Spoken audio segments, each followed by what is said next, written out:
चल जाई भीगे जीवो के ना हम तोरा बिना मर जाइबोगे मर जाइबोगे। जान से ज्यादा हम तोरा चाहरी होगे चाहरी होगे। जीवो के ना हम तोरा बिना मर जाइबोगे मर जाइबोगे।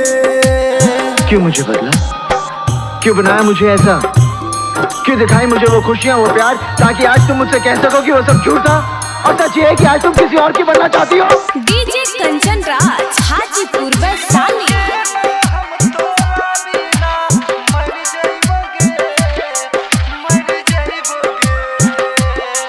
छोड़ के हमरा तो बलम संगे चल जाई भीगे फाटल करे जापन के नसीब गे।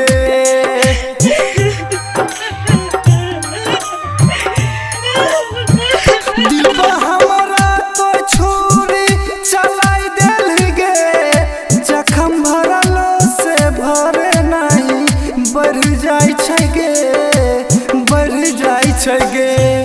कोना गलती जे भेलै तो छोड़ देल गे छोड़ देल गे। जीवो के ना हम तोरा बिना मर जाइबोगे मर जाइबोगे। हम किसी दूसरे की अमानत है। नहीं, तुम सिर्फ मेरी हो और किसी की नहीं हो सकती। डीजे कंचन राज हाजीपुर वैशाली।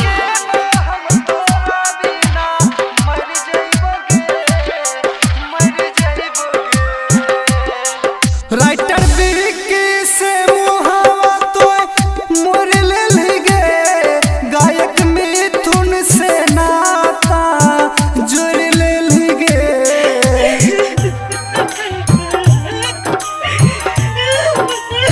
जिंदगी में हमारा तो अगिया लगाई देल गे साथे पियावा के जाय के हमारा भुलाई देल गे। चाहे माने ने मान जान तोरे में छो तोरे में छो। जीवो के ना हम तोरा बिना मर जाइबोगे मर जाइबोगे। आकृति रिकॉर्डिंग स्टूडियो गो